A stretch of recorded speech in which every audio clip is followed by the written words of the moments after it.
accounting. Now, what is responsibility accounting and how it is different from other accounting? Responsibility accounting is a method of accounting in which costs are identified with the person, not with the product. એટલે responsibility accounting છે person ની responsibility છે એને analyse કરે છે અને એને related જે કોસ્ટ છે એને આઈડેન્ટિફાઈ કરે છે, and that's why it is different from other accounting. Now, what are the requirements for implementation of responsibility accounting in any business?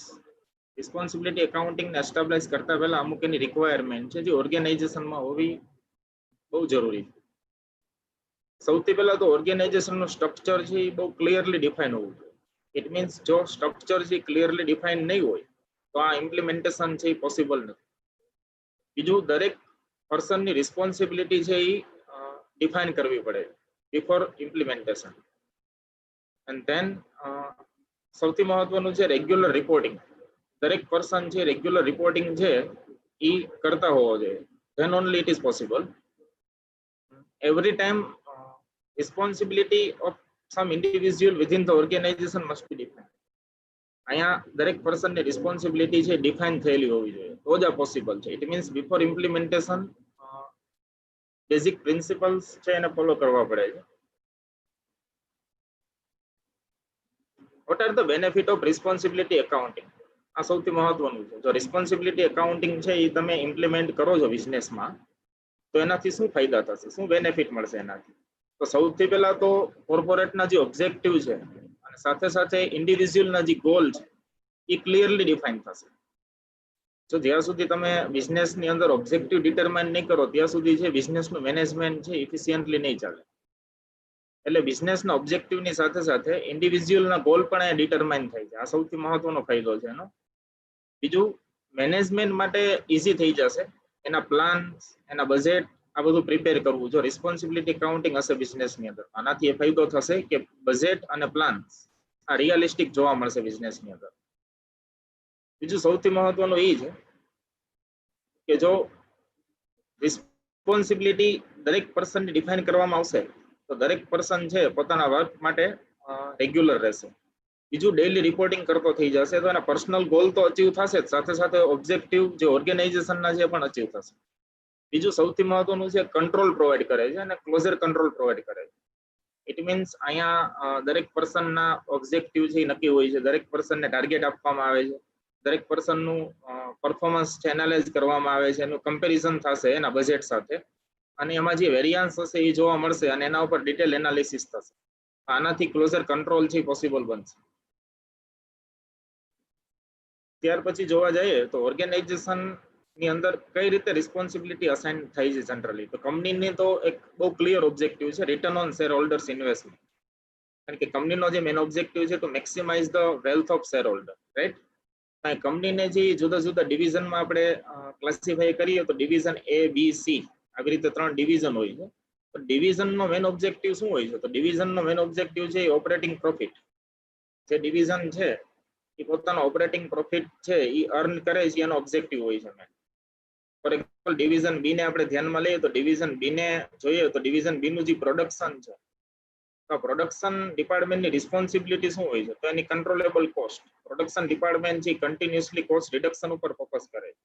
Cells, તો સેલ્સના તો ઓબ્જેક્ટિવ ઓવરઓલ હોય છે જનરલી ઇન્કમ અર્ન કરવી. બીજું એડમિનિસ્ટ્રેશન ડિપાર્ટમેન્ટ છે તો આ શેના ઉપર ફોકસ કરે છે? તો કોસ્ટને કંટ્રોલ કરે છે, સાથે સાથે કન્ટ્રીબ્યુશન, આ જે કન્ટ્રીબ્યુશન માર્જિન છે એને પણ ફોકસ કરે છે. ત્યાર પછી આપણે જોઈએ તો સેલ્સ. સેલ્સમાં તો ડિફરન્ટ પ્રોડક્ટ હોઈ શકે, product A, product B, product C. આ દરેક પ્રોડક્ટનો મેઇન ઓબ્જેક્ટિવ શું હોય છે? દરેક પ્રોડક્ટનું કન્ટ્રીબ્યુશન છે એ સૌથી મહત્વનો રોલ ભજવે છે.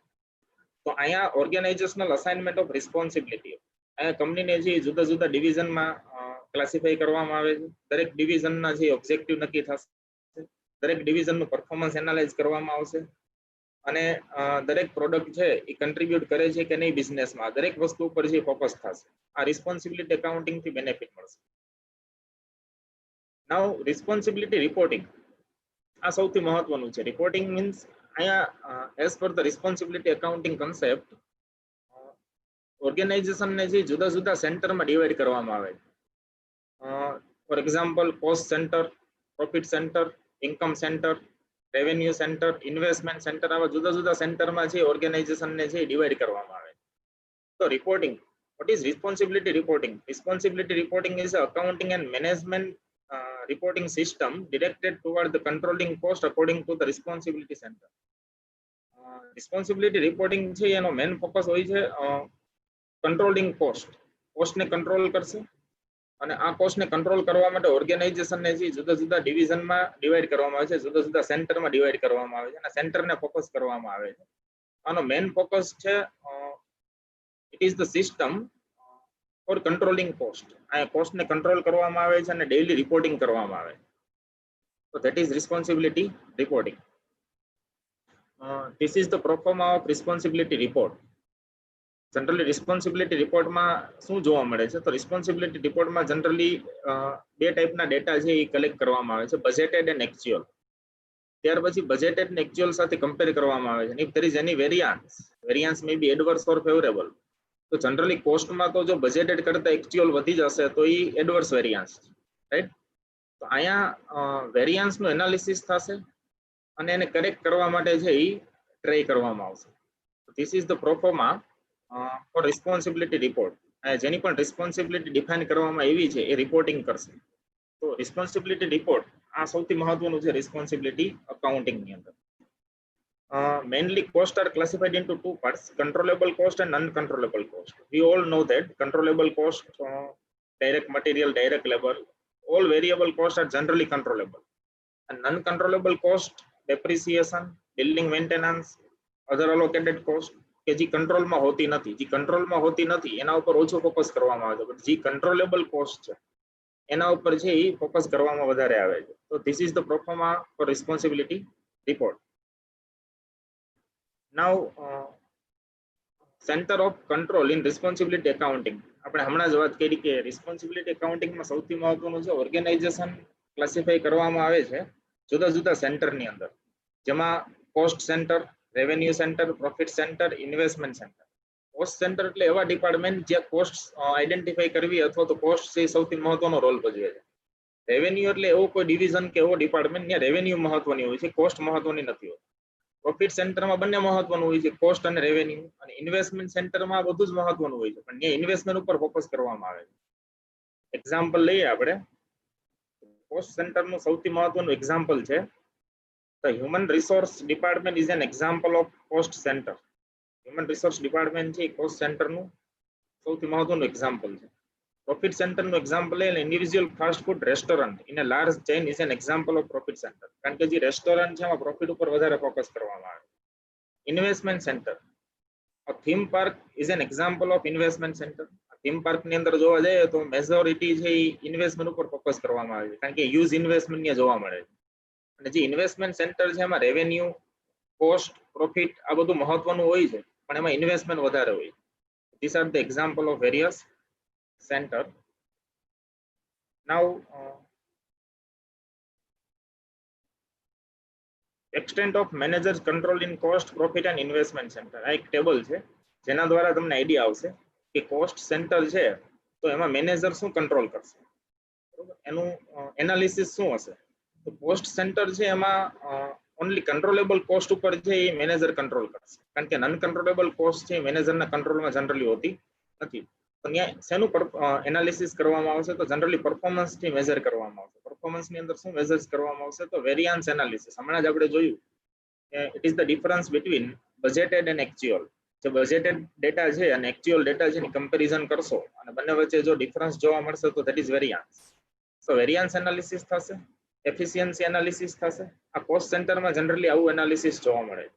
પ્રોફિટ સેન્ટર હોય છે તો પ્રોફિટ સેન્ટરમાં કંટ્રોલેબલ કોસ્ટ હોય છે એને ફોકસ કરવામાં આવે છે. સેલ્સ પ્રાઇસને પણ ફોકસ કરવામાં આવે છે, કારણ કે profit is a difference between sales price and cost.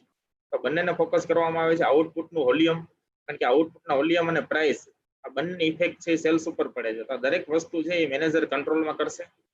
અહીંયા શેનું મેઝરમેન્ટ જોવા મળશે, શેનું એનાલિસિસ જોવા મળશે? તો પ્રોફિટ. અહીંયા પ્રોફિટ છે એ મેઇન પરફોર્મન્સ માટેનું મેજર્સ છે.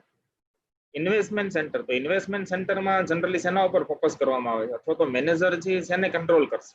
તો મેનેજર છે કોસ્ટને પણ ધ્યાનમાં લેશે, સેલ્સને પણ ધ્યાનમાં લેશે. સૌથી મહત્વનું છે investment in fix end current assets, કારણ કે ઇન્વેસ્ટમેન્ટ સેન્ટરમાં સૌથી મહત્વનું છે ઇન્વેસ્ટમેન્ટ. અહીંયા મેઝરમેન્ટ છે શેનું કરવામાં આવશે? તો રિટર્ન ઓન ઇન્વેસ્ટમેન્ટ. અહીંયા કોઈ પણ કંપની અથવા તો કોઈ પણ ઓર્ગેનાઇઝેશનને જે ઇન્વેસ્ટમેન્ટ કર્યું છે એના ઉપર શું રિટર્ન મળે છે, that is very important. Residual income. હવે રેસિડ્યુઅલ ઇન્કમ આપણે કોને કહીશું? That is the difference between operating income and expected income. અહીંયા ઓર્ગેનાઇઝેશન જે એક્સપેક્ટ કરે છે ઇન્કમ, એનાથી જે વધારે ઇન્કમ મળે છે ધેટ ઇઝ રેસિડ્યુઅલ ઇન્કમ. તો આ પણ એક મેઝરમેન્ટ છે. અને અધર ફાઇનાન્શિયલ રેશિયોસ, જે નેસેસરી રેશિયોસ છે એ પણ ફાઇન્ડ આઉટ કરશે. તો this is the performance evaluation of various centre. Right, એક રિલેશનશિપ બતાવવામાં આવી છે between cost, profit and investment centre. કોઈ પણ કંપની હશે એમાં ઇન્વેસ્ટમેન્ટ જુદા જુદા ડિવિઝનમાં જોવા મળશે, division A, B, C, D. હવે કોઈ પણ division, for example division B લઈ લઈએ આપણે, તો ડિવિઝન B પણ બેથી વધારે પ્રોડક્ટ પ્રોડ્યુસ કરતી હોય, product X, product Y, product Z. અને દરેક પ્રોડક્ટની અંદર જુદા જુદા કોસ્ટ સેન્ટર જોવા મળે છે. Cost centre 1, cost centre 2, cost centre 3. This all centre are inter related. Right, investment centre છે, પ્રોફિટ સેન્ટર છે અને કોસ્ટ સેન્ટર છે. આ ઇન્ટર રિલેટેડ સેન્ટર છે. તો રિસ્પોન્સિબિલિટી અકાઉન્ટિંગમાં સૌથી મહત્વનું એ છે, સૌથી પહેલા તો organization is divided into different centre. આ બધા સેન્ટર છે એમાં પહેલા એને ડિવાઈડ કરવું પડે છે, દરેક પર્સનની રિસ્પોન્સિબિલિટી નક્કી કરવી પડે છે, અને દરેક પર્સન પરફોર્મન્સ છે એ એનાલાઇઝ કરવું પડે છે. ત્યાર પછી છે એ વેરિયન્સ એનાલિસિસ કરવામાં આવે છે, અને જો એમાં કઈ કરેક્શનની જરૂર હશે તો કરેક્શન થશે. તો આનાથી સૌથી મહત્વનો બેનિફિટ એ છે કે કંટ્રોલ છે એ ક્લોઝલી એસ્ટાબ્લિશ થશે, અને કંટ્રોલિંગ મેનેજમેન્ટનો જે કંટ્રોલિંગ પાવર છે એ વધશે. આ રિસ્પોન્સિબિલિટી એકાઉન્ટિંગ થી મેનેજમેન્ટ છે એફિશિયન્ટલી રન કરશે. નાઉ અહીંયા પણ એક ચાર્ટ બતાવવામાં આવ્યો છે, મેનેજર રિસ્પોન્સિબલ ફોર. કોસ્ટ સેન્ટરનો મેનેજર હશે એ કોસ્ટ માટે રિસ્પોન્સિબલ છે, રેવન્યુ માટે નથી, પ્રોફિટ એન્ડ લોસ માટે નથી, કે ઇન્વેસ્ટમેન્ટ માટે રિસ્પોન્સિબલ હોતો નથી. હવે રેવન્યુ સેન્ટર જેને નક્કી કરવામાં આવ્યું છે એનો મેનેજર છે શેના માટે? ઓબ્વિયસલી રેવન્યુ માટે રિસ્પોન્સિબલ હોય છે, કોસ્ટ માટે નથી હોતો, પ્રોફિટ માટે નથી હોતો, કે ઇન્વેસ્ટમેન્ટ માટે નથી. પ્રોફિટ સેન્ટર છે એમાં સૌથી મહત્વનું છે કોસ્ટ અને રેવન્યુ બંને. તો પ્રોફિટ સેન્ટર હોય છે એનો જે મેનેજર છે એ કોસ્ટ માટે રિસ્પોન્સિબલ છે, રેવન્યુ માટે રિસ્પોન્સિબલ છે, અને બંને માટે રિસ્પોન્સિબલ હોય તો પ્રોફિટ માટે રિસ્પોન્સિબલ. રાઈટ, અને ઇન્વેસ્ટમેન્ટ સેન્ટરનો જે મેનેજર છે એ તો બધા માટે રિસ્પોન્સિબલ છે, cost, revenue, profit and investment. This is the difference between various center. Okay, now practical session. આપણે અમુક એવા એક્ઝામ્પલ લેશું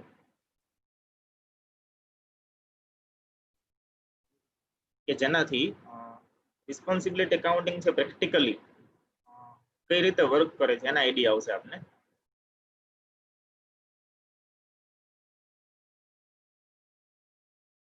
So responsibility accounting and controlling, આને રિલેટેડ અકાઉન્ટિંગ છે ઘણું બધું છે. એમાં અકાઉન્ટિંગ છે જેમાં રેશિયો એનાલિસિસ નો પણ યુઝ કરવામાં આવે છે, રિપોર્ટિંગ છે, રિપોર્ટિંગ પણ સેન્ટર વાઇઝ જોવા મળે છે અહીંયા. રાઈટ, તો હવે આપણે પ્રેક્ટિકલ ઉપર ફોકસ કરશું. એક એક્ઝામ્પલ લઈએ આપણે, જે ડિવિઝન માટે સૌથી મહત્વનું હોય છે. એક ક્વેશ્ચન આપેલો છે તમને, supply the missing data in the following table. આ 3 ડિવિઝનની ઇન્ફોર્મેશન આપેલી છે, અને ત્રણેય ડિવિઝનની ઇન્ફોર્મેશનમાં બધી જ ઇન્ફોર્મેશન જોવા નથી મળતી, અમુક ઇન્ફોર્મેશન જે મિસિંગ છે. પહેલા આપણે ડિવિઝન એ ઉપર ફોકસ કરીએ. તો ડિવિઝન એમાં સેલ્સ આપેલું છે, ડિવિઝન એની ઓપરેટિંગ ઇન્કમ આપેલી નથી. ડિવિઝન એની ઓપરેટિંગ અસેટ એટલે કે એની કેપિટલ એમ્પ્લોયડ કે એનું ઇન્વેસ્ટમેન્ટ આપેલું છે 30,000. રિટર્ન ઓન ઇન્વેસ્ટમેન્ટના પર્સન્ટેજ પણ તમને આપેલા છે. Minimum required rate of return એ આપેલું છે 10%. બટ રેસિડ્યુઅલ ઇન્કમ છે એ અહીંયા આપેલી નથી, એટલે ડિવિઝન એમાં બે ડેટા છે એ મિસિંગ છે. હવે જો મિસિંગ ડેટા છે એને તમારે કમ્પ્લીટ કરવો હોય તો સૌથી પહેલા તમને 3 ફોર્મ્યુલા છે એ ખબર હોવી જોઈએ. સૌથી પહેલું ફોર્મ્યુલા છે return on investment. Return on investment તમે નોટ ડાઉન કરી શકો છો. 3 ફોર્મ્યુલા છે. Before solving this question 3 formula છે તમે નોટ ડાઉન કરી શકો છો. સૌથી પહેલું ફોર્મ્યુલા છે return on investment. I think આ બધાને આનું નોલેજ હશે જ. રિટર્ન ઓન ઇન્વેસ્ટમેન્ટ કઈ રીતે મળશે? તો return on investment is equal two, આ ફોર્મ્યુલા તમે નોટ ડાઉન કરજો, return on investment is equal to operating income divided by investment अथवा तो capital employed multiplied by 100. Again, return on investment अथवा तो return on capital employed એનો formula છે return on investment is equal to operating income divided by investment अथवा तो capital employed multiplied by 100. એક આ ફોર્મ્યુલા છે તમને આવડવું જોઈએ. ત્યાર પછી બીજો એક સૌથી મહત્વનું ફોર્મ્યુલા છે અને મહત્વનો કન્સેપ્ટ છે રેસિડ્યુઅલ ઇન્કમ. એક રેસિડ્યુઅલ ઇન્કમ છે એનું ફોર્મ્યુલા છે એ તમને ખબર હોવી જોઈએ. આ ફોર્મ્યુલા પણ તમે નોટ ડાઉન કરી શકો છો કારણ કે ક્વેશ્ચન સોલ્વ કરવા માટે છે ત્રણેય ફોર્મ્યુલા ઉપયોગી થશે. Residual income is equal to operating income minus expected income. Residual income કોને કહેશું? ઓપરેટિંગ ઇન્કમ છે એ એક્સપેક્ટેડ ઇન્કમ કરતા કેટલી વધારે છે એટલે એનું ફોર્મ્યુલા શું થશે? Operating income minus expected income, right. અને ત્યાર પછી એક ત્રીજું મહત્વનું ફોર્મ્યુલા છે એક્સપેક્ટેડ પ્રોફિટ અથવા તો એક્સપેક્ટેડ ઇન્કમ. આ એક્સપેક્ટેડ ઇન્કમ છે એ તમને ખબર હોવી જોઈએ કારણ કે રેસિડ્યુઅલ ઇન્કમ માટે એક્સપેક્ટેડ ઇન્કમની જરૂર પડશે. એક્સપેક્ટેડ ઇન્કમનું ફોર્મ્યુલા છે is equal to capital employed multiplied by expected rate of return અથવા તો minimum rate of return. Expected profit is equal to capital employed multiplied by expected rate of return અથવા તો minimum rate of return. આ ત્રણ formula છે તમે note down કરી લીધા હશે. હવે આમાં જે પણ મિસિંગ ડેટા છે એ ઇન્ટર રિલેટેડ છે. આમાં સૌથી પહેલો જે મિસિંગ ડેટા છે ઓપરેટિંગ ઇન્કમનો છે. તો હમણાં આપણે એક પેલું ફોર્મ્યુલા છે નોટ ડાઉન કર્યું રિટર્ન ઓન ઇન્વેસ્ટમેન્ટ. આ રિટર્ન ઓન ઇન્વેસ્ટમેન્ટ છે એનું ફોર્મ્યુલા છે operating income divided by capital employed multiplied by 100. તો જો ક્વેશ્ચન ની અંદર ડિવિઝન એમાં rate of return on investment આપી દીધું છે આપણે 15%, રાઈટ. ઓપરેટિંગ ઇન્કમ છે ડિવિઝન એના માટે ફોર્મ્યુલા અપ્લાય કરવું પડશે આપણે return on investment. Return on investment is equal to operating income divided by capital employed multiplied by 100. હવે તમે ડેટા લઈ લ્યો ઓપરેટિંગ ઇન્કમ છે આપણે આપેલી નથી બટ રિટર્ન ઓન ઇન્વેસ્ટમેન્ટ આપેલું છે 15%. તો 15% છે આપણે લઈ લેશું. ઓપરેટિંગ ઇન્કમ મિસિંગ છે. કેપિટલ એમ્પ્લોયડ છે 30,000 આપેલું છે ઓલરેડી ક્વેશ્ચન ની અંદર. બાય અપ્લાઇંગ ધીસ ફોર્મ્યુલા તમે સોલ્વ કરશો તો ઓપરેટિંગ ઇન્કમ છે એનો આન્સર આવશે 4,500, રાઈટ. હવે ઓપરેટિંગ ઇન્કમ મળી જશે તમને એટલે તમારા માટે રેસિડ્યુઅલ ઇન્કમ છે બહુ ઈઝી થઈ જશે કારણ કે રેસિડ્યુઅલ ઇન્કમ નું ફોર્મ્યુલા તમે નોટ ડાઉન કરેલું છે. Residual income is equal to operating income જે હમણાં જ મળી તમને 4,500, રાઈટ. એન્ડ એક્સપેક્ટેડ ઇન્કમ અથવા તો એક્સપેક્ટેડ પ્રોફિટ આ ફાઇન્ડ આઉટ કરવું પડશે. તો એક્સપેક્ટેડ પ્રોફિટ નું ફોર્મ્યુલા તમને નોટ ડાઉન કરેલું છે. Expected profit is equal to capital employed જે પ્રશ્નમાં આપેલી છે 30,000 multiplied by expected rate of return અથવા તો મિનિમમ રેટ ઓફ રિટર્ન આ 10% છે. તો 30,000 ના 10% એટલે 3,000. તો રેસિડ્યુઅલ ઇન્કમ અહીંયા ક્લિયરલી મળી જશે. રેસિડ્યુઅલ ઇન્કમ કઈ રીતે મળશે? તો ઓપરેટિંગ ઇન્કમ 4,500 હમણાં જ મળી તમને, એમાંથી તમે બાદ કરશો એક્સપેક્ટેડ ઇન્કમ જે 3,000 છે ક્લિયરલી દેખાય છે. ઇન્વેસ્ટમેન્ટ છે 30,000 એના 10% એટલે 3,000. તો ઓપરેટિંગ ઇન્કમ અને એક્સપેક્ટેડ ઇન્કમ આ બંનેનો ડિફરન્સ એટલે રેસિડ્યુઅલ ઇન્કમ. તો ડિવિઝન એ આ ડિવિઝન એ માટે જે બે ડેટા મિસિંગ હતા ઓપરેટિંગ ઇન્કમ એ કઈ રીતે ફાઇન્ડ આઉટ થયા? તો રિટર્ન ઓન ઇન્વેસ્ટમેન્ટ નું ફોર્મ્યુલા અપ્લાય કર્યું એનાથી ફાઇન્ડ આઉટ થઈ જશે. બીજું રેસિડ્યુઅલ ઇન્કમ અને રેસિડ્યુઅલ ઇન્કમ માટે સૌથી પહેલા એક્સપેક્ટેડ ઇન્કમ ફાઇન્ડ આઉટ કરી અને એક્સપેક્ટેડ ઇન્કમ મળી જશે એટલે રેસિડ્યુઅલ ઇન્કમ ક્લિયરલી મળી જશે. તો બંને આન્સર છે એ ક્લિયર છે 4,500 એન્ડ 1,500. આવી જ રીતે તમે ડિવિઝન બી, તો ડિવિઝન બી ના ડેટા એનાલાઇઝ કરી એનું સેલ્સ આપેલું છે, ઓપરેટિંગ ઇન્કમ આપેલી છે. જો ડિવિઝન બી માં ઓપરેટિંગ ઇન્કમ આપેલી, એની ઓપરેટિંગ અસેટ એટલે કે ઇન્વેસ્ટમેન્ટ અથવા કેપિટલ એમ્પ્લોયડ આપેલું નથી. રિટર્ન ઓન ઇન્વેસ્ટમેન્ટ અગેન અહીંયા 10% આપેલું છે. Minimum required rate of return આ અહીંયા મિસિંગ છે અગેન, બટ રેસિડ્યુઅલ ઇન્કમ છે એ આપી દીધી. અહીંયા સૌથી પહેલો આપણો ટાર્ગેટ હશે કેપિટલ એમ્પ્લોયડ. કેપિટલ એમ્પ્લોયડ કઈ રીતે મળશે? તો again capital employed find out કરવા માટે સેમ ફોર્મ્યુલા તમે અપ્લાય કરશો. કેપિટલ એમ્પ્લોયડ ફાઇન્ડ આઉટ કરવા માટે તમે રિટર્ન ઓન ઇન્વેસ્ટમેન્ટ આનું ફોર્મ્યુલા જે અપ્લાય કરશો. રિટર્ન ઓન ઇન્વેસ્ટમેન્ટ નું ફોર્મ્યુલા છે operating income divided by capital employed multiplied by 100. અહીંયા ડિવિઝન બી માટે ઓપરેટિંગ ઇન્કમ આપી દીધી, તો તમે આ ફોર્મ્યુલા અપ્લાય કરશો તો ઓપરેટિંગ ઇન્કમ 25,000 છે, ઇન્વેસ્ટમેન્ટ મિસિંગ છે, રાઈટ. રિટર્ન ઓન ઇન્વેસ્ટમેન્ટ 10% આપેલું છે આપણે. તો by solving this formula, by solving this question, અહીંયા તમને આન્સર મળી જશે 2,50,000. કેપિટલ એમ્પ્લોયડ છે 2,50,000 તમને ક્લિયરલી મળી જશે. હવે કેપિટલ એમ્પ્લોયડ મળી જશે એટલે બીજા ડિવિઝન બી માં શું મિસિંગ છે? તો minimum required rate of return. આ minimum required rate of return આપણે ફાઇન્ડ આઉટ કરવું હોય તો એના માટે શેની જરૂર પડશે? તો એક્સપેક્ટેડ ઇન્કમ. એક્સપેક્ટેડ ઇન્કમ મળી જશે. હવે તમને કઈ રીતે મળશે? તો એક્સપેક્ટેડ ઇન્કમ એટલે અહીંયા તમને એક્સપેક્ટેડ ઇન્કમના પર્સન્ટેજ આપેલા છે અને ઇન્વેસ્ટમેન્ટ પણ મળી ગયું તમને 2,50,000. અને એક્સપેક્ટેડ રિટર્નના પર્સન્ટેજ અહીંયા તમને આપેલા છે. કેટલા પર્સન્ટ છે? Sorry, minimum required rate of return. આ minimum required rate of return છે એના પર્સન્ટેજ ફાઇન્ડ આઉટ કરવાના. અહીંયા રેસિડ્યુઅલ ઇન્કમ તમને આપી દીધી. બીજું તમારી પાસે ઓપરેટિંગ ઇન્કમ છે 25,000. તો ઓપરેટિંગ ઇન્કમ અને રેસિડ્યુઅલ ઇન્કમ આ બંને તમને આપી દીધા છે. તો તમે એક્સપેક્ટેડ ઇન્કમનું ફોર્મ્યુલા અપ્લાય કરો. એક્સપેક્ટેડ ઇન્કમનું ફોર્મ્યુલા અપ્લાય કરો તો એક્સપેક્ટેડ ઇન્કમનું ફોર્મ્યુલા શું છે? Expected income is equal to capital employed multiplied by minimum rate of return અથવા તો એક્સપેક્ટેડ રેટ ઓફ રિટર્ન. તો અહીંયા જો આપણી પાસે ઓપરેટિંગ ઇન્કમ પણ છે અને રેસિડ્યુઅલ ઇન્કમ પણ છે. બંને વચ્ચેનો ડિફરન્સ એટલે આપણા માટે એક્સપેક્ટેડ ઇન્કમ થઈ જશે. તો એક્સપેક્ટેડ ઇન્કમ છે ઇન્વેસ્ટમેન્ટના કેટલા પર્સન્ટ છે? તો એક્સપેક્ટેડ ઇન્કમ છે ઇન્વેસ્ટમેન્ટના 8% છે. એટલે અહીંયા minimum required rate of return અથવા તો એક્સપેક્ટેડ રેટ ઓફ રિટર્નની તમને 8% મળી જશે. ઇનશોર્ટ આ ત્રણ ફોર્મ્યુલા દ્વારા તમને કોઈ પણ મિસિંગ ડેટા જે મળી જશે. ડિવિઝન બી, ત્યાર પછી હવે ડિવિઝન સી. ડિવિઝન સી ના ડેટા આપેલા છે. આપણે એનું સેલ્સ આપી દીધું છે. ઓપરેટિંગ ઇન્કમ અગેન અહીંયા મિસિંગ છે. આની ઓપરેટિંગ ઇન્કમ છે તમે કઈ રીતે ફાઇન્ડ આઉટ કરશો? તો રિટર્ન ઓન ઇન્વેસ્ટમેન્ટનું ફોર્મ્યુલા અપ્લાય કરી. ત્યાર પછી બીજા ડેટા જે મિસિંગ છે again minimum required rate of return missing છે. આ રેસિડ્યુઅલ ઇન્કમ છે 0 આપેલી. તો રેસિડ્યુઅલ ઇન્કમ આપી દીધી છે. તો again investment of department C. તો અહીંયા તમને ઓપરેટિંગ ઇન્કમ છે મિસિંગ આપી દીધી.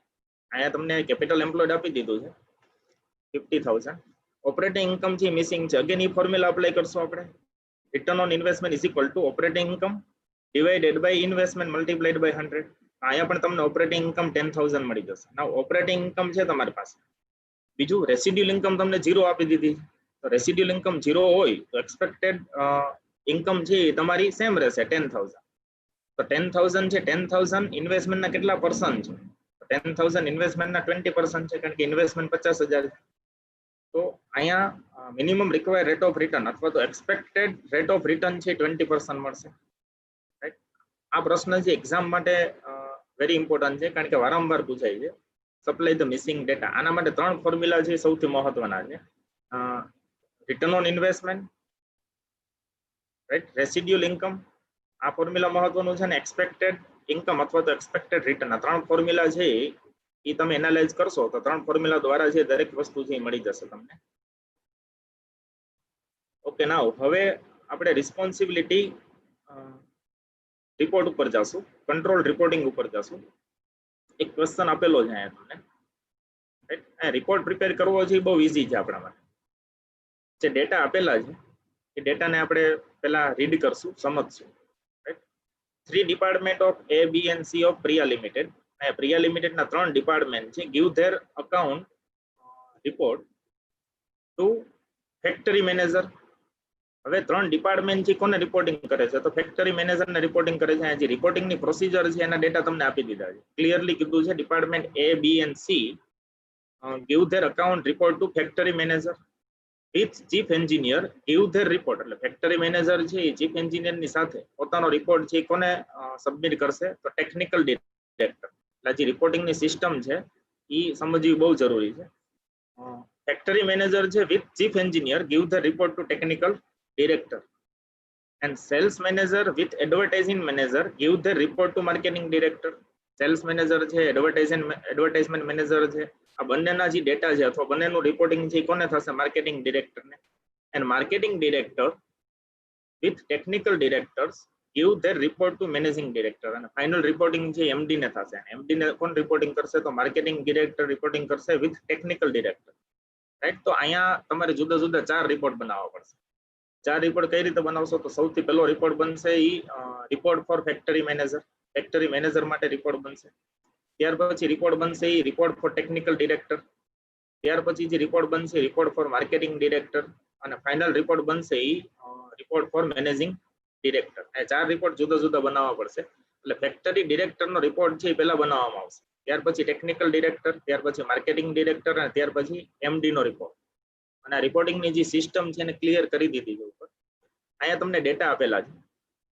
આ ડેટાની અંદર એક્ચ્યુઅલ એક્સપેન્સ અને બજેટેડ અથવા તો બજેટરી એક્સપેન્સ આપેલા છે. તો અહીંયા એક્સપેન્સનું લિસ્ટ આપેલું છે. રિપોર્ટ બનાવવો બહુ ઈઝી થઈ જશે જો એક્સપેન્સ છે તમે ક્લિયરલી આઈડેન્ટિફાઈ કરશો વિથ કન્સર્ન ડિપાર્ટમેન્ટ અથવા concern director. Travelling expense, right, salary છે, advertisement department, sales commission, wages of department A, wages of department B, આ બધા ડેટા આપેલા છે તમને. આ ડેટાને જસ્ટ અથવા તો એક્સપેન્સને જસ્ટ તમારે કન્સર્ન ડિરેક્ટર સાથે આઈડેન્ટિફાઈ કરવાના છે. બીજું સૌથી મહત્વનું એ છે રિપોર્ટિંગમાં, તો જે તમને ડેટા આપેલા છે, બજેટરી એક્સપેન્સ આપેલા છે અને એક્ચ્યુઅલ એક્સપેન્સ આપેલા છે, આ બંનેનો ડિફરન્સ એટલે એને આપણે વેરિયાન્સ કહીએ છીએ, રાઈટ. તો બંનેનો ડિફરન્સ એટલે જનરલી કોસ્ટની અંદર જો એક્ચ્યુઅલ એક્સપેન્સ થી બજેટેડ એક્સપેન્સ કરતા વધી જશે તો એ વેરિયાન્સ કે એડવર્સ વેરિયાન્સ માનવામાં આવે છે. અને એડવર્સ વેરિયાન્સ હશે એટલે એના ઉપર જે ફોકસ કરવું સૌથી મહત્વનું થઈ જશે. તો ડેટા આપેલા છે ક્વેશ્ચનની અંદર. હવે સૌથી મહત્વનું છે રિપોર્ટ પ્રિપેરેશન. રિપોર્ટ પ્રિપેરેશન છે સૌથી મહત્વનો છે. તો સૌથી પહેલો રિપોર્ટ જોઈએ આપણે. તો પહેલા ક્વેશ્ચનને કેરફુલી રીડ કર્યા પછી સૌથી પહેલો રિપોર્ટ છે આપણે ખબર છે શેનો બનાવવાનો છે, report for factory manager. Factory મેનેજરનો રિપોર્ટ બનાવવા માટે આપણે જાણીએ છીએ સૌથી પહેલા ક્વેશ્ચનની અંદર ક્લિયર કરેલું છે કે ડિવિઝન અથવા department A, B and C, આ 3 ડિપાર્ટમેન્ટ છે કોને રિપોર્ટિંગ કરે છે, ફેક્ટરી મેનેજરને. તો તમે ક્વેશ્ચનની અંદર જુઓ તો ત્રણેય ડિપાર્ટમેન્ટની જુદી જુદી કોસ્ટ આપેલી છે. જસ્ટ આ કોસ્ટને આઈડેન્ટિફાઈ કરી અને ડિપાર્ટમેન્ટ વાઇઝ છે એ રિપોર્ટ બનાવવાનો થશે. જનરલી રિપોર્ટની ફોર્મેટ છે બહુ ક્લિયર છે, બજેટેડ ડેટા, એક્ચ્યુઅલ ડેટા. ક્વેશ્ચનની અંદર તમને એક્ચ્યુઅલ ડેટા છે પહેલા આપેલા છે, પણ રિપોર્ટની અંદર બજેટેડ ડેટા છે પહેલા આપણે હાઇલાઇટ કરશું. એક્ચ્યુઅલ ડેટા છે આપેલા છે અને વેરિયાન્સ આ ફાઇન્ડ આઉટ કરશું. તો ડિપાર્ટમેન્ટ એ, બી અને ડિપાર્ટમેન્ટ સી, તો ડિપાર્ટમેન્ટ એની જેટલી પણ કોસ્ટ છે એ તમે ક્વેશ્ચનની અંદરથી આઈડેન્ટિફાઈ કરશો. તો ડિપાર્ટમેન્ટ એની કોસ્ટ આપેલી છે ક્વેશ્ચનની અંદર. મટીરિયલ, વેજીસ અને સર્વિસ એક્સપેન્સ આ ક્વેશ્ચનની અંદર આપેલા છે તમને, રાઈટ. વેજીસ એ આપેલું છે, મટીરિયલ એ આપેલું છે અને સર્વિસ એક્સપેન્સ એ ડિપાર્ટમેન્ટ એના આપેલા છે. તો સૌથી મહત્વનું છે અહીંયા ડિપાર્ટમેન્ટ એ, ડિપાર્ટમેન્ટ બી અને ડિપાર્ટમેન્ટ સી, આ ત્રણેય કોને રિપોર્ટિંગ કરે છે, ફેક્ટરી મેનેજર. તો ત્રણેયની કોસ્ટ તો અહીંયા રિપોર્ટિંગ કરવામાં આવશે. મટીરિયલ કોસ્ટ આપેલી છે. મટીરિયલ કોસ્ટ પહેલા કોસ્ટમાં જોઈએ આપણે બજેટ. આ બજેટેડ ડેટા જે આપેલા છે 28 lakhs અને એક્ચ્યુઅલ ડેટા છે 29,20,000. અહીંયા એક્ચ્યુઅલ ડેટા છે અથવા એક્ચ્યુઅલ કોસ્ટ છે બજેટેડ કરતા વધી જશે. તો બજેટેડ કરતા એક્ચ્યુઅલ ડેટા વધી જાય છે તો એ વેરિયાન્સ છે એડવર્સ માનવામાં આવે, રાઈટ. એવી જ રીતે વેજીસ, તો વેજીસમાં પણ એડવર્સ વેરિયાન્સ છે. સર્વિસ એક્સપેન્સ આમાં પણ એડવર્સ વેરિયાન્સ છે. જસ્ટ ક્વેશ્ચનની અંદરથી તમારે ડેટા લઈ અને રિપોર્ટમાં છે એ હાઇલાઇટ કરવાના છે અને એનો વેરિયાન્સ છે ફાઇન્ડ આઉટ કરવાનો. ડિપાર્ટમેન્ટ એનો ટોટલ મારી દઈશું. એવી જ રીતે ડિપાર્ટમેન્ટ બી, આ ડિપાર્ટમેન્ટ બી ની જેટલી પણ કોસ્ટ છે ક્વેશ્ચનની અંદર એ ત્રણેય આઈડેન્ટિફાઈ કરશું. બજેટેડ ડેટા અને એક્ચ્યુઅલ ડેટાને અહીંયા આપણે પુટ કરશું અને એનો વેરિયાન્સ પણ ફાઇન્ડ આઉટ કરશું. જો અહીંયા ઘણીવાર ફેવરેબલ વેરિયાન્સ પણ જોવા મળે છે કારણ કે બજેટેડ ડેટા હોય એના કરતા એક્ચ્યુઅલ ડેટા છે એ ઓછા જોવા મળે છે, એક્ચ્યુઅલ કોસ્ટ ઓછી જોવા મળે છે. તો વેરિયાન્સ છે ફેવરેબલ છે અહીંયા સર્વિસ એક્સપેન્સ ઓફ ડિપાર્ટમેન્ટ બી નો. એવી જ રીતે ડિપાર્ટમેન્ટ સી, તો ડિપાર્ટમેન્ટ સી ની પણ 3 કોસ્ટ છે, મટીરિયલ, વેજીસ અને સર્વિસ એક્સપેન્સ. આનો પણ વેરિયાન્સ આપણે ફાઇન્ડ આઉટ કરશું. તો વેરિયાન્સમાં મટીરિયલ છે ફેવરેબલ છે, વેજીસ એડવર્સ છે, સર્વિસ એક્સપેન્સ છે એડવર્સ છે.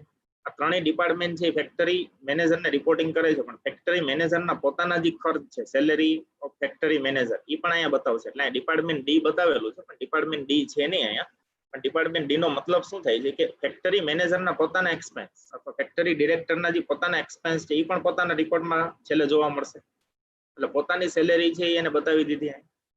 એન્ડ પછી આ 3 ડિપાર્ટમેન્ટ અને પોતાના એક્સપેન્સ આ ચારેયનો ટોટલ કરી અને એનો વેરિયાન્સ ફાઇન્ડ આઉટ કરવામાં આવશે, રાઈટ. તો પહેલો જે રિપોર્ટ છે આ પહેલા રિપોર્ટની અંદર સૌથી મહત્વનું એ હતું કે ડિવિઝન અથવા ડિપાર્ટમેન્ટ એ, બી અને સી આ ત્રણેય ફેક્ટરી મેનેજરને રિપોર્ટ કરે છે અને ફેક્ટરી મેનેજર પોતાનો એક્સપેન્સ તો પોતાના રિપોર્ટમાં બતાવશે, રાઈટ. ઓકે, આ તો report for factory manager.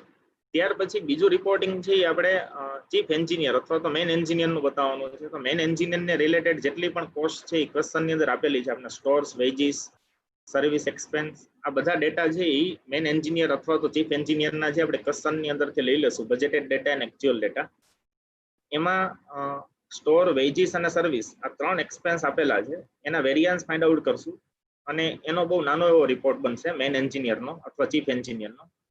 Again same format છે, વેરિયન્સ ફાઇન્ડ આઉટ કરવામાં આવશે, રાઈટ. હવે ક્વેશ્ચનની અંદર ક્લિયર કરેલું હતું division, department A, B and C, આ ત્રણેય ડિપાર્ટમેન્ટ જે ફેક્ટરી મેનેજરને રિપોર્ટ કરે છે. ફેક્ટરી મેનેજર અથવા ફેક્ટરી ડિરેક્ટર છે વિથ ચીફ એન્જિનિયર અથવા મેન એન્જિનિયર કોને રિપોર્ટિંગ કરે એ પણ ક્વેશ્ચનની અંદર ક્લિયર છે, રાઈટ. તો અહીંયા મેન એન્જિનિયરનો રિપોર્ટ છે એ ક્લિયર કર્યો છે. ત્યાર પછી હવે ટેકનિકલ ડિરેક્ટર, હવે જે ફેક્ટરી મેનેજર છે, ફેક્ટરી ડિરેક્ટર છે એ વિથ ચીફ એન્જિનિયર અથવા તો મેન એન્જિનિયર કોને રિપોર્ટિંગ કરે છે, તો ટેકનિકલ ડિરેક્ટરને. અહીંયા આપણે earlier report for factory manager અને રિપોર્ટ ફોર મેન એન્જિનિયર આ બે રિપોર્ટ બનાવ્યા છે. બે રિપોર્ટના ડેટા છે એ રિપોર્ટ ફોર ટેકનિકલ ડિરેક્ટરમાં લઈ લીધા આપણે ટોટલ. પહેલો રિપોર્ટ હતો ફેક્ટરી મેનેજરનો, જેનો ટોટલ જ અહીંયા લઈ લીધો, કારણ કે અહીંયા રિપોર્ટિંગ કરવાનું છે ટેકનિકલ ડિરેક્ટર, અને ટેકનિકલ ડિરેક્ટરને રિપોર્ટિંગ થશે એમાં ફેક્ટરી મેનેજરના ડેટા હશે ટોટલ, અને ચીફ એન્જિનિયર અથવા તો મેન એન્જિનિયરના ડેટા હશે, અને ટેકનિકલ ડિરેક્ટરનો જે પોતાનો એક્સપેન્સ છે એ છેલ્લે બતાવશે. તો ટેકનિકલ ડિરેક્ટરનો પોતાનો એડમિન એક્સપેન્સ છે એ ક્વેશ્ચનની અંદર આપેલો છે. તો એડમિન એક્સપેન્સ છે એ બજેટેડ અને એક્ચ્યુઅલ આ બંને લઈ લેશો એટલે એનો વેરિયન્સ ફાઇન્ડ આઉટ થશે. તો ટેકનિકલ ડિરેક્ટરનો રિપોર્ટ બનાવવો અહીંયા ઈઝી થઈ જશે, કારણ કે ફેક્ટરી મેનેજર અને મેઇન એન્જિનિયર અથવા ચીફ એન્જિનિયર આના બે રિપોર્ટ બની જશે, એટલે એ બંનેના ડેટા લઈ અને પોતાનો એક્સપેન્સ એડ કરી અને પોતાનું રિપોર્ટિંગ થઈ જશે. તો અહીંયા રિપોર્ટ ફોર ટેકનિકલ ડિરેક્ટર, અને ત્યાર પછી છે રિપોર્ટ ફોર માર્કેટિંગ ડિરેક્ટર. હવે માર્કેટિંગ ડિરેક્ટર માટે ક્લિયર કરેલું છે ને, માર્કેટિંગ ડિરેક્ટરના રિપોર્ટમાં એક તો સેલ્સ મેનેજર અને એડવર્ટાઇઝમેન્ટ મેનેજર આ બંને મેનેજર છે એ રિપોર્ટિંગ કરે છે માર્કેટિંગ ડિરેક્ટરને. એટલે માર્કેટિંગ ડિરેક્ટરની અંડરમાં બે મેનેજર આવે છે, સેલ્સ મેનેજર અને એડવર્ટાઇઝમેન્ટ મેનેજર. તો સેલ્સ મેનેજરના જેટલા પણ એક્સપેન્સ આપેલા છે ક્વેશ્ચનની અંદર એના બજેટેડ ડેટા અને એક્ચ્યુઅલ ડેટા આ લઈ લેશું અને એનો વેરિયન્સ ફાઇન્ડ આઉટ કરશું. ત્યાર પછી એવી જ રીતે એડવર્ટાઇઝમેન્ટ મેનેજર, તો એડવર્ટાઇઝમેન્ટ મેનેજરના ડેટા આપને આપેલા છે, કારણ કે માર્કેટિંગ ડિરેક્ટરની અંડરમાં આવે છે. તો એડવર્ટાઇઝમેન્ટ મેનેજરના ડેટામાં એડમિન એક્સપેન્સ અને એડવર્ટાઇઝમેન્ટ એક્સપેન્સ આ બંને આપેલા છે, તો એ લઈ લેશું આપણે. તો એડવર્ટાઇઝમેન્ટ મેનેજરનો રિપોર્ટિંગ થઈ જશે આની અંદર. ત્યાર પછી માર્કેટિંગ ડિરેક્ટરના પોતાના જે એક્સપેન્સ હશે એ બતાવશે, કારણ કે માર્કેટિંગ ડિરેક્ટરના જે પોતાના એક્સપેન્સ છે એ આમાં બતાવશે. એમાં એના એડમિન એક્સપેન્સ હશે અથવા તો માર્કેટિંગ ડિરેક્ટરની સેલેરી હશે, આ ડેટા લઈ લેશે. તો ત્રણેયનો ટોટલ એટલે સેલ્સ મેનેજર, એડવર્ટાઇઝમેન્ટ મેનેજર અને માર્કેટિંગ ડિરેક્ટરના પોતાના એક્સપેન્સ આ ત્રણેયનો ટોટલ કરશે એટલે it is report for marketing director. હવે ક્વેશ્ચનની અંદર ક્લિયર કરેલું હતું કે મેનેજિંગ ડિરેક્ટર છે અલોંગ વિથ ટેકનિકલ ડિરેક્ટર કોને રિપોર્ટિંગ કરે છે, મેનેજિંગ ડિરેક્ટરને. Marketing director along with technical director managing ડિરેક્ટરને રિપોર્ટિંગ કરે છે. મેનેજિંગ ડિરેક્ટર છે પોતાના એક્સપેન્સ લઈ લેશે, સાથે સાથે માર્કેટિંગ ડિરેક્ટર ને ટેકનિકલ ડિરેક્ટર આના ડેટા છે એ મેનેજિંગ ડિરેક્ટરના રિપોર્ટ માટે છે એ અહીંયા નોટ ડાઉન કરવામાં આવશે. તો અહીંયા આપણે પહેલો રિપોર્ટ બનાવ્યો હતો અને બીજો રિપોર્ટ બનાવ્યો હતો, બંનેના ડેટા ટેકનિકલ રિપોર્ટમાં લઈ લીધા હતા, અને ટેકનિકલ ડિરેક્ટરનો જે રિપોર્ટ છે એના ડેટા અને માર્કેટિંગ મેનેજરનો અથવા માર્કેટિંગ ડિરેક્ટરનો જે રિપોર્ટ છે એના ડેટા એ એમડીના રિપોર્ટમાં જે જોવા મળશે, અને એમડીના પોતાના કોઈ ખર્ચ હશે તો એ લઈ લેશે એમાં, રાઈટ. તો અહીંયા જે એમડીના રિપોર્ટનો ટોટલ આવશે it is total for budgeted expense, total for actual expense અને ટોટલ વેરિયન્સ જે તમને જોવા મળશે. હવે સેલ્સના ડેટા ઓલરેડી આપેલા છે, તો સેલ્સ લઈ લેશું આપણે બજેટેડ અને એક્ચ્યુઅલ. તો આનાથી આપણે પ્રોફિટ પણ ફાઇન્ડ આઉટ થશે, એટલે પ્રોફિટ વેરિયન્સ પણ ફાઇન્ડ આઉટ થશે, રાઈટ. તો સૌથી મહત્વનું અહીંયા એ છે રિપોર્ટિંગ માટે જે ડેટા આપેલા છે એ ડેટાને સૌથી પહેલા તો આઈડેન્ટિફાઈ કરવા વિથ કન્સર્ન ડિરેક્ટર. બજેટેડ ડેટા અને એક્ચ્યુઅલ ડેટા આ બંનેને કમ્પેર કરવામાં આવશે. એડવર્સ વેરિયન્સ હશે અને ફેવરેબલ વેરિયન્સ હશે, રાઈટ. એડવર્સ વેરિયન્સ હશે તો એને એ થી રિપ્રેઝન્ટ કરવામાં આવે છે, ફેવરેબલ વેરિયન્સ છે તો એને એફ થી રિપ્રેઝન્ટ કરવામાં આવે છે, રાઈટ. તો આ એક એક્ઝામ્પલ છે રિપોર્ટિંગનું. હવે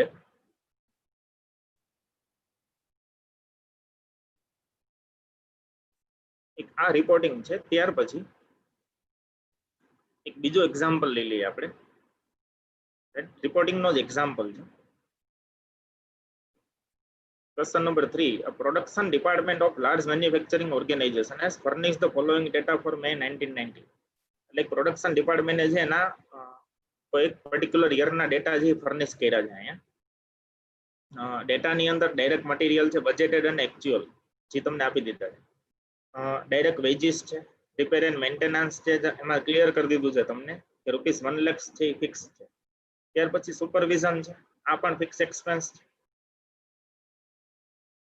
રાઈટ. ત્યાર પછી કન્ઝ્યુમેબલ સ્ટોર્સ છે, વેરિયેબલ છે. ત્યાર પછી ફેક્ટરી રેન્ટ ફિક્સ છે, એટલે એક્સપેન્સનો નેચર છે અહીંયા ક્લિયર કરી દીધો છે. જે સેમી વેરિયેબલ છે એમાં ફિક્સનો પોર્શન એ તમને આપી દીધો, રાઈટ. ડેપ્રિસિએશન છે, આ ફિક્સ આપી દીધું છે. ટૂલ્સ વેરિયેબલ છે, પાવર એન્ડ ફ્યુલ્સ આ વેરિયેબલ છે આનો નેચર, અને એડમિન, તો એડમિનનો નેચર છે એ ફિક્સ છે. આટલા તમને ડેટા આપ્યા છે બજેટેડ એન્ડ એક્ચ્યુઅલ.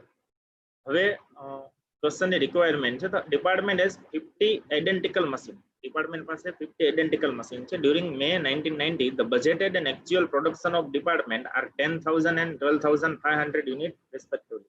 તો તમને બજેટેડ અને એક્ચ્યુઅલ પ્રોડક્શન છે આપી દીધું.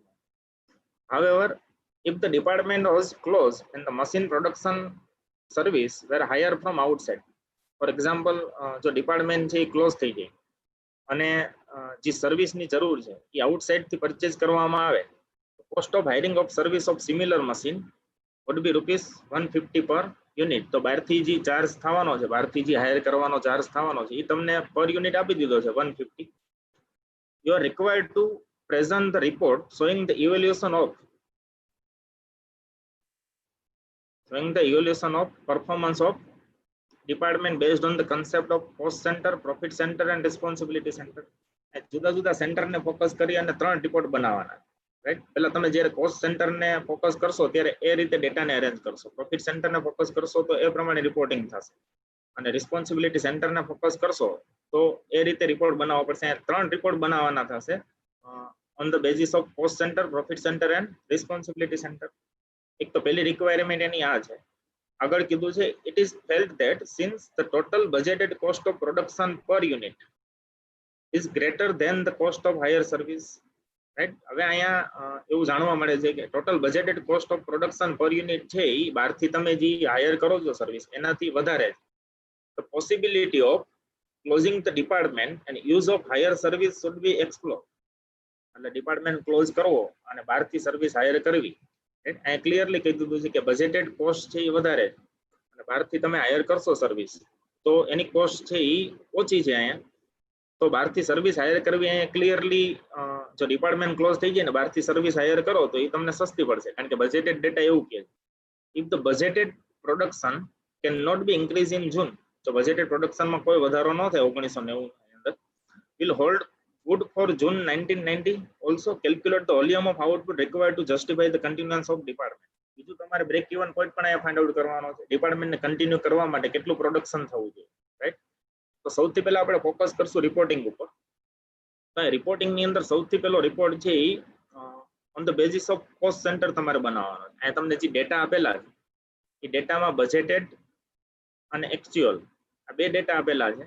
બીજું કોસ્ટ અથવા એક્સપેન્સનો નેચર પણ તમને આપી દીધો છે, રાઈટ. તો પહેલો જે રિપોર્ટ બનશે on the basis of cost centre, તો કોસ્ટ સેન્ટરના બેઝિસ ઉપરથી જ્યારે તમે રિપોર્ટ બનાવશો ત્યારે રિપોર્ટની ફોર્મેટ અથવા તો રિપોર્ટનો પ્રોફોર્મા છે બજેટેડ 10,000 યુનિટ, રાઈટ. જે ડેટા આપેલા છે ક્વેશ્ચનની અંદર તમને એ ડેટા આપેલા છે બજેટેડના બેઝ ઉપરથી આપેલા છે. તો અહીંયા એને બજેટેડ 10,000 યુનિટની એક કોલમ રાખી છે, બજેટેડ 12,500 યુનિટ અને એક્ચ્યુઅલ 12,500 યુનિટ. એટલે સૌથી પહેલા તો તમારે ડેટાને કન્વર્ટ કરવા પડશે, કારણ કે તમને જે ડેટા આપેલા છે 10,000 યુનિટનું બજેટ આપેલું અને તમારે કમ્પેરિઝન કરવાની છે એક્ચ્યુઅલ સાથે. એટલે તમારે રિવાઇઝ બજેટ અથવા રિવાઇઝ બજેટેડ ડેટા છે એ ફાઇન્ડ આઉટ કરવા પડશે, રાઈટ. ક્વેશ્ચનની અંદરથી જો આમાં એક કોસ્ટ ફાઇન્ડ આઉટ કરી છે, એક્ઝામ્પલ આપ્યું છે ડાયરેક્ટ મટીરિયલ. તો ડાયરેક્ટ મટીરિયલ 10,000 યુનિટે તમને પ્રશ્નની અંદર 4 લાખ આપી દીધા હતા બજેટેડ ડેટા. આ 10,000 યુનિટે આ 4 લાખ આપેલા છે, તો 12,500 યુનિટે બજેટેડ ડેટા અથવા બજેટેડ કોસ્ટ શું હશે, રાઈટ. તો અહીંયા તમે બજેટેડ 10,000 ના બેઝ ઉપરથી બજેટેડ 12,500 યુનિટની કોસ્ટ કેટલી હોવી જોઈએ એ કેલ્ક્યુલેટ કરી. આનો એક એક્ઝામ્પલ આપ્યું. આ રીતે દરેક cost direct veggies, repair and maintenance જે વેરિયેબલ પોર્શન છે એ ચેન્જ થશે, right. કન્ઝ્યુમેબલ stores, tools, power and fuel, કારણ કે ફિક્સ એક્સપેન્સ તો કોઈ પણ લેવલે કોઈ પણ પ્રોડક્શનના લેવલે છે સેમ રહેવાના છે. તો આ રીતે પહેલા તો રિવાઇઝ બજેટેડ ડેટા, કારણ કે કમ્પેરિઝન કરવાની છે એક્ચ્યુઅલ સાથે કરવાની. તો આ રીતે મટીરિયલની નવી બજેટેડ કોસ્ટ આવી 5 લાખ, એક્ચ્યુઅલ તમને ડેટા આપી જ દીધા છે 5,10,000. અહીંયા વેરિયાન્સ છે નેગેટિવ જોવા મળશે તમને, રાઈટ. એવી જ રીતે ડાયરેક્ટ વેજીસ, તો ડાયરેક્ટ વેજીસ જોવા જઈએ તો બજેટેડ ડેટા એના 2,50,000 હતા, પણ 10,000 યુનિટ હતા. એવી જ રીતે તમે એને કન્વર્ટ કરશો 12,500 યુનિટ કેટલા થશે, કારણ કે ડાયરેક્ટ વેજીસ છે પણ વેરિયેબલ કોસ્ટ છે. તો 3,12,500 એની કમ્પેરિઝન કરશો એક્ચ્યુઅલ સાથે, રાઈટ. અહીંયા ડેટામાં થોડોક 32,500 છે, રાઈટ. ડેટામાં થોડીક મિસ્ટેક છે, પણ જ્યારે તમે બજેટેડ ડેટા સાથે એક્ચ્યુઅલ ને કમ્પેર કરશો તો વેરિયાન્સ જોવા મળશે, right. Repair and maintenance, repair and maintenance છે સેમી વેરિયેબલ છે, ક્લિયર છે. રિપેર એન્ડ મેન્ટેનન્સમાં તમને ક્લિયરલી કહી દીધું છે 1 લાખ જે ફિક્સ છે, રાઈટ. તો ટોટલ બજેટેડ 2 લાખ છે, 1 લાખ ફિક્સ છે, તો 1 લાખ વેરિયેબલ થશે. તો અહીંયા જે વેરિયેબલના પોર્શનમાં 1 લાખ છે એ 1 લાખ લઈ લીધા, 12,500 એ 1,25,000 છે, અને એક્ચ્યુઅલ આપેલા છે 1,20,000. તો અહીંયા વેરિયાન્સ છે જોવા મળશે તમને, ફેવરેબલ વેરિયાન્સ જોવા મળશે. તો આ જ રીતે on the basis of cost centre જ્યારે તમે રિપોર્ટ પ્રિપેર કરશો ત્યારે જે બજેટેડ ડેટા છે 10,000 આપેલા છે, પણ તમારે કમ્પેરિઝન કરવાની છે 12,500 યુનિટ્સ, તો બજેટેડ અગેન ફાઇન્ડ આઉટ કરવા પડશે તમારે, રાઈટ. તો જ્યારે on the basis of cost centre report prepare કરવામાં આવશે તો સૌથી મહત્વનું એ છે કોસ્ટને પહેલા તો વેરિયેબલ કોસ્ટ અને ફિક્સ આ બે પોર્શનમાં જે કોસ્ટને કન્વર્ટ કરવી પડશે, અથવા તો કોસ્ટને છે એ ક્લાસિફાઈ કરવી પડશે. એક જ રિપોર્ટની અંદર પહેલો જે પાર્ટ હશે વેરિયેબલ કોસ્ટનો હશે, અને વેરિયેબલ કોસ્ટ પછી બીજો પાર્ટ છે ફિક્સ કોસ્ટનો હશે. ફિક્સ કોસ્ટમાં જો તમે જોઈ શકો છો કે બજેટેડ ડેટા 10,000 જે છે 12,500 ને 12,500 યુનિટ બજેટેડ ડેટામાં કોઈ ચેન્જ જોવા મળતો નથી. શા માટે? કારણ કે વોલ્યુમ ઓફ આઉટપુટ ગમે તે હશે પણ જે એક્સપેન્સ ફિક્સ છે એ રિમેન ફિક્સ જ રહેવાના છે. એક્ચ્યુઅલ એક્સપેન્સ જે 12,500 યુનિટ આપણે આપી દીધા છે ક્વેશ્ચનની અંદર, એ પણ આપણે અહીંયા નોટ ડાઉન કરશું અને એનો પણ વેરિયાન્સ ફાઇન્ડ આઉટ કરશું. રાઈટ. જેમાં વેરિયાન્સ જોવા મળે છે, જો અમુકમાં સુપરવિઝન ચાર્જીસ છે, રાઈટ, એના એક્ચ્યુઅલ ડેટા 1,10,000 છે, તો એમાં 10,000 નો વેરિયાન્સ જોવા મળે છે. તો જ્યારે તમે કોસ્ટ સેન્ટરના બેઝ ઉપરથી રિપોર્ટિંગ કરો છો, તો કોસ્ટ સેન્ટરના બેઝ ઉપરથી રિપોર્ટિંગ કરશું ત્યારે વેરિયેબલ કોસ્ટ અને ફિક્સ કોસ્ટ આ બે પાર્ટ બતાવવામાં આવશે, રાઈટ. હવે responsibility report on the basis of profit centre. હવે અહીંયા રિપોર્ટિંગમાં રિપોર્ટ પ્રિપેર કરવાની જરૂર નથી, કારણ કે જ્યારે તમે પ્રોફિટ સેન્ટરના બેઝ ઉપરથી રિસ્પોન્સિબિલિટી રિપોર્ટ પ્રિપેર કરશો તો રિપોર્ટ પ્રોફોર્મા પ્રમાણે બનાવવાની જરૂર નથી, પણ હાયરિંગ કોસ્ટ તમને આપેલી છે પ્રશ્નની અંદર, કારણ કે 12,500 યુનિટ છે એક્ચ્યુઅલ પ્રોડક્શન તમારું, અને હાયરિંગ કોસ્ટ પર યુનિટ જો તમે બહારથી પરચેઝ કરો તો પર યુનિટ કોસ્ટ એની 150 રૂપિયા છે, તો એની હાયરિંગ કોસ્ટ અહીંયા તમને મળી જશે 18,75,000. બીજું 18,85,000 આ એક્ચ્યુઅલ કોસ્ટ છે તમારી, જ્યાં જોવા મળે છે ઉપર રિપોર્ટમાં on the basis of cost centre. 18,85,000 actual cost છે. હાયરિંગ કોસ્ટ અને એક્ચ્યુઅલ કોસ્ટ આ બંને તમારી પાસે છે, હાયરિંગ કોસ્ટ મળી જશે. તો બંને વચ્ચેનો ડિફરન્સ એટલે વેરિયાન્સ. તો હાયરિંગ કોસ્ટ અહીંયા એક્ચ્યુઅલ કોસ્ટ કરતા ઓછી છે. આનો મતલબ શું થશે? પ્રોફિટ સેન્ટર છે એના બેઝિસ ઉપરથી તમે રિપોર્ટ બનાવશો તો આ વેરિયાન્સ પ્રોફિટ વેરિયાન્સ છે કેવો આવશે? એડવર્સ વેરિયાન્સ હશે, કારણ કે actual cost is more than hiring cost. Actual cost છે હાયરિંગ કોસ્ટ કરતા વધારે છે, તો આ પ્રોફિટ વેરિયાન્સ છે એ નેગેટિવ છે. નીચે એને મેન્શન કરેલું કંટ્રોલેબલમાં વેરિયેબલ ને સેમી વેરિયેબલ એક્સપેન્સ, અનકન્ટ્રોલેબલમાં ફિક્સ એક્સપેન્સ છે. તો અનકન્ટ્રોલેબલમાં ફિક્સ એક્સપેન્સ છે એને આપણે અલગથી રિપ્રેઝન્ટ કર્યા છે. બીજું on the basis of profit centre, તો એનો વેરિયાન્સ પણ આપણે ફાઇન્ડ આઉટ કરી લીધો, રાઈટ. આવી જ રીતે એક ત્રીજો રિપોર્ટ છે responsibility report on the basis of requirement છે એ 3 રિપોર્ટિંગની હતી, on the basis of cost center, on the basis of profit center and on the basis of responsibility center. આ જે ત્રીજો રિપોર્ટ બનશે એ on the basis of responsibility center આ ત્રીજો report બનશે. તો ત્રીજો રિપોર્ટ અને પહેલો રિપોર્ટ આ બંને વચ્ચે શું ડિફરન્સ છે મેઇનલી? તો ત્રીજો રિપોર્ટ છે on the basis of responsibility center prepare કરવામાં આવશે. અગેન અહીંયા 3 કોલમ છે. બજેટેડ 10,000 યુનિટ્સ, રાઈટ. બજેટેડ એટલે એક્ચ્યુઅલ 12,500 યુનિટ. આ બંને બજેટ છે. જો તમે 10,000 ના જે ડેટા આપેલા છે ક્વેશ્ચન ની અંદર એને તમે કન્વર્ટ કરશો બજેટેડ 12,500 અને એનો બજેટેડ વચ્ચેનો ડિફરન્સ કારણ કે 10,000 યુનિટે આટલો કોસ્ટ હતી તો 12,500 યુનિટે કેટલી કોસ્ટ થાય? આ બંને વચ્ચેનો જે ડિફરન્સ છે એને વેરિયન્સ આપણે અહીંયા કેલ્ક્યુલેટ કરશું, રાઈટ? તો આવી જ રીતે આપણે ડાયરેક્ટ મટીરિયલ, ડાયરેક્ટ વેજીસ જે પહેલા રિપોર્ટમાં ફાઇન્ડ આઉટ કરી એ જ રીતે પણ આ કમ્પેરિઝન શેની થઈ? તો 10,000 યુનિટ્સ છે જે ડેટા આપેલા હતા એની, અને 12,500 યુનિટ્સ છે જે તમે ફાઇન્ડ આઉટ કર્યા એના. તો બંનેની કમ્પેરિઝન કરશો તો અહીંયા વેરિયન્સ છે એ તમને જોવા મળશે, રાઈટ? ત્યાર પછી અહીંયા પણ તમને વેરિયેબલ કોસ્ટનો પોર્શન આપેલો છે, રાઈટ? બીજું નોન કંટ્રોલેબલ એક્સપેન્સ અથવા તો ફિક્સ એક્સપેન્સ, આને પણ અહીંયા અલગથી રિપ્રેઝન્ટ કરવામાં આવ્યા છે, રાઈટ? પણ અહીંયા વેરિયન્સ જોવા મળશે. શા માટે? કારણ કે બજેટેડ 10,000 ને બજેટેડ 12,500 આ બંનેની કોસ્ટમાં ચેન્જ થઈ જશે, તો આ વેરિયન્સ ફાઇન્ડ આઉટ થઈ જશે. ત્યાર પછી તમને ક્વેશ્ચનની અંદર એક અલગથી રિક્વાયરમેન્ટ છે બ્રેક ઇવન પોઈન્ટ પૂછ્યું. તો બ્રેક ઇવન પોઈન્ટનું જે ફોર્મ્યુલા છે એ તમને ખબર છે. Break even point is equal to fix cost upon contribution per unit. તો આ બે વસ્તુની જરૂર પડશે. એટલે જો પ્રોડક્શન કન્ટિન્યુ કરવું હોય તો કેટલું પ્રોડક્શન છે એ જસ્ટિફાઈ છે, તો એનું કેલ્ક્યુલેશન કરશો તો એના માટે બ્રેક ઇવન પોઈન્ટ, આ બ્રેક ઇવન પોઈન્ટ છે ફાઇન્ડ આઉટ કરવો પડશે. તો એના માટે સૌથી પહેલા જોશે contribution per unit. Contribution per unit કઈ રીતે મળશે, રાઈટ? તો કન્ટ્રીબ્યુશન પર યુનિટ છે એના માટે હાયરિંગ કોસ્ટ તમને આપી દીધી કે બહારથી તમે સર્વિસ અવેલ કરો તો પર યુનિટ એની કોસ્ટ છે 150 રૂપિયા છે. વેરિયેબલ કોસ્ટ પર યુનિટ, તો વેરિયેબલ કોસ્ટ પર યુનિટ આપણે ક્લિયરલી મળી જશે. વેરિયેબલ કોસ્ટ પર યુનિટ કઈ રીતે મળશે? તો જો 12,50,000 અને 12,500, આ ક્યાંથી આવ્યો? 12,500 યુનિટ તો આપણે ખબર છે કે ભાઈ આ પ્રોડક્શન છે. 12,50,000 આ કોસ્ટ છે. આ 12,50,000 શેની કોસ્ટ છે? તો બજેટેડ યુનિટ્સ 12,500, આ 12,50,000 છે એની કોસ્ટ આપેલી છે, વેરિયેબલ કોસ્ટ, રાઈટ? અને કન્ટ્રીબ્યુશન નું ફોર્મ્યુલા છે એ તો બહુ ક્લિયર છે આપણું, sales minus variable cost. Sales એટલે અહીંયા હાયરિંગ કોસ્ટ છે, વેરિયેબલ કોસ્ટ 100 રૂપીસ મળશે આ રીતે, રાઈટ? તો કન્ટ્રીબ્યુશન પર યુનિટ 50. તો આ તમે તમારા નોટની અંદર છે કેલ્ક્યુલેટ કરી શકો છો. અહીંયા કન્ટ્રીબ્યુશન પર યુનિટ આપણે આપી દીધું, અથવા તો આપણે કેલ્ક્યુલેટ કર્યું કે 50 રૂપિયા કન્ટ્રીબ્યુશન પર યુનિટ છે એ મળ્યું આપણે, રાઈટ? તો હવે બ્રેક ઇવન પોઈન્ટ આપણા માટે ઈઝી થઈ જશે. Fix cost upon contribution, fix cost તમને આપી દીધી છે. કેટલી છે ફિક્સ કોસ્ટ? 12,500 યુનિટ, એ બહુ ક્લિયર છે. અહીંયા 12,500 યુનિટે તમે ફિક્સ કોસ્ટ જોશો તો 5,25,000 છે. આ તમે કેલ્ક્યુલેટ કરી શકો છો આ ફોર્મ્યુલા અપ્લાય કરીને કે જો પ્રોડક્શન ડિપાર્ટમેન્ટ છે કન્ટિન્યુ થાય તો એનું લેવલ ઓફ આઉટપુટ છે એ કેવું જસ્ટિફાઈ રહેશે.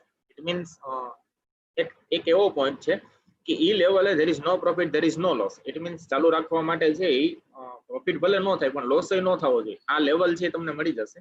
ફિક્સ કોસ્ટ નો ટોટલ છે, ટોટલ કોસ્ટ ફિક્સ કોસ્ટ લઈ લેશો તમે, કન્ટ્રીબ્યુશન પર યુનિટ 50 છે, એટલે બ્રેક ઇવન પોઈન્ટ છે એ તમને મળી જશે. બ્રેક ઇવન પોઈન્ટ એટલે level of output at which there is no profit, there is no loss.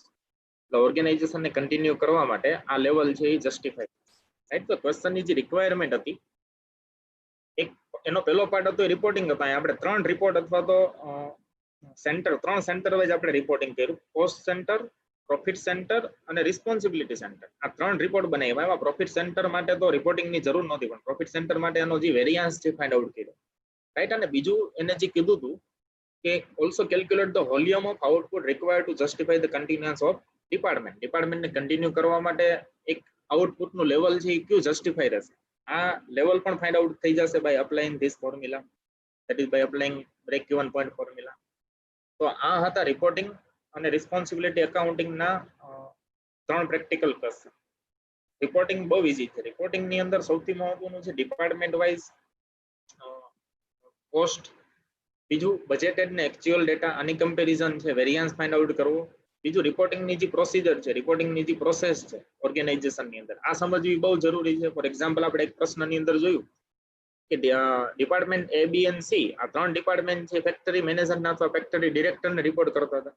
હવે factory director along with main engineer અથવા તો ચીફ એન્જિનિયર કોને રિપોર્ટિંગ કરતા હતા? ટેકનિકલ ડિરેક્ટરને. તો આ જે પ્રોસેસ છે એ ક્લિયર હોવી જોઈએ આપણી. અને ટેકનિકલ ડિરેક્ટર છે આ પોતાનું રિપોર્ટિંગ છે